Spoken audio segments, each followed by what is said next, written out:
Master? Well, Yeah. George J.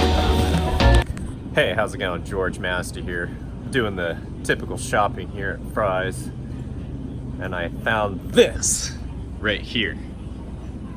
Now, know this, when you run out of cones, you have to improvise. So why not cone off a section that's under construction with something better than cones, like cookies?